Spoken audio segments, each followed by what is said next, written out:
2 videos ago, I covered 8 Bible translations, and then I covered 4 more.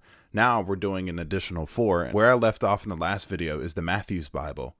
And the Matthew's Bible was published by a man named John Rogers that went under the pseudonym Thomas Matthew.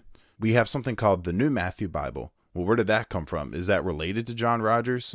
No. Published by a lady named Ruth Magnuson Davis. She founded something called the New Matthew Bible Project. She published the New Matthew Bible New Testament in 2016. It's known as the October Testament.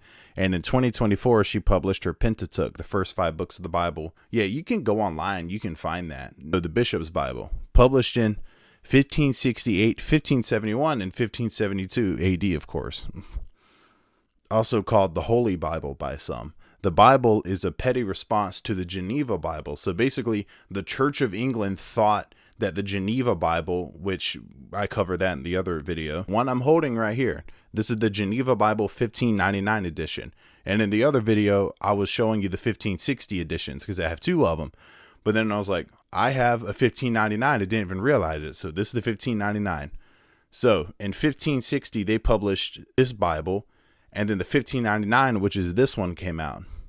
And this is just a revision to the 1560. So this Bible from the Church of England was like, wow, it's too close to the Catholic Church. So it was in the petty response, they produced the Bishop's Bible. So this one has a counterpart, the Bishop's Bible, which is the petty counterpart. So they were quick to get this out. They were like, okay, Bishop's Bible, put it in every cathedral in the area. They put the Bishop's Bible everywhere. They wanted to completely counteract the Geneva Bible.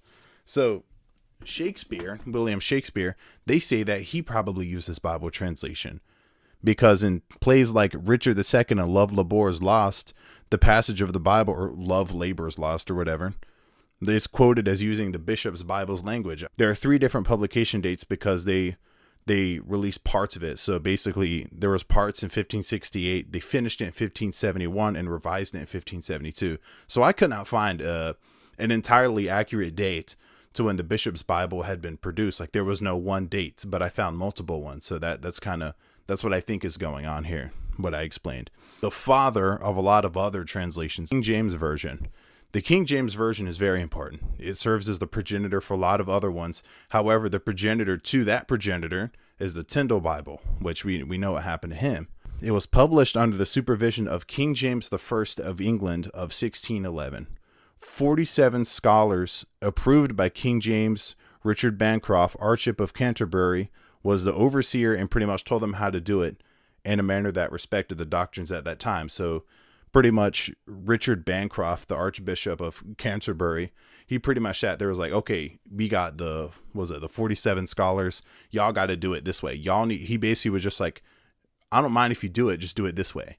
Because these are our religious doctrines, make it work like that. Luckily, King James was very open to the idea of translating the Bible, which you can see he was like, hey, make the King James Version, which then became the staple. So the King James Version is found in pretty much every church around here, and it's a staple of the Bible. So now what he did became what we look up to. So everyone has a King James Bible. All of my friends that don't even read the Bible, they have it.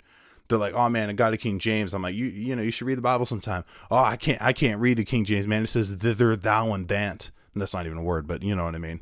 And it's like, they can't even read it. They read it. It's like, thither, thine, too, unfortunate they. I'm like, it's not modern. Maybe they could read it at that time.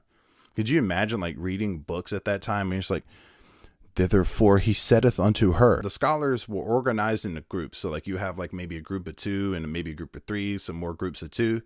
And they were assigned parts of the scriptures. So one guy might have like Genesis 1, and another guy might have Genesis 2 and 3, or groups, So the New King James Version, it uses something called complete equivalence, which I'm about to look it up and tell you what that is, because I didn't look it up and that was my fault. For the translation styles of the Bible, we have formal equivalence, optimal equivalence, dynamic equivalence, and paraphrasing. And then there's complete equivalence, but that is pretty much formal equivalence. So formal/complete equivalence.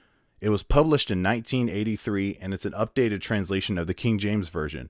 The New King James Version updated the KJV and made it more modern, obviously. King James Version is considered controversial and often maybe slightly inaccurate, but there's definitely controversy. One of the best revisions of the King James Version is this one.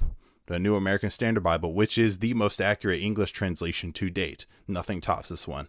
not the New King James, not the King James, because of the complete editorial prowess and the studymanship. So yeah, that's pretty much it. Have a good day. Thank you for watching. If you've watched this far, thank you.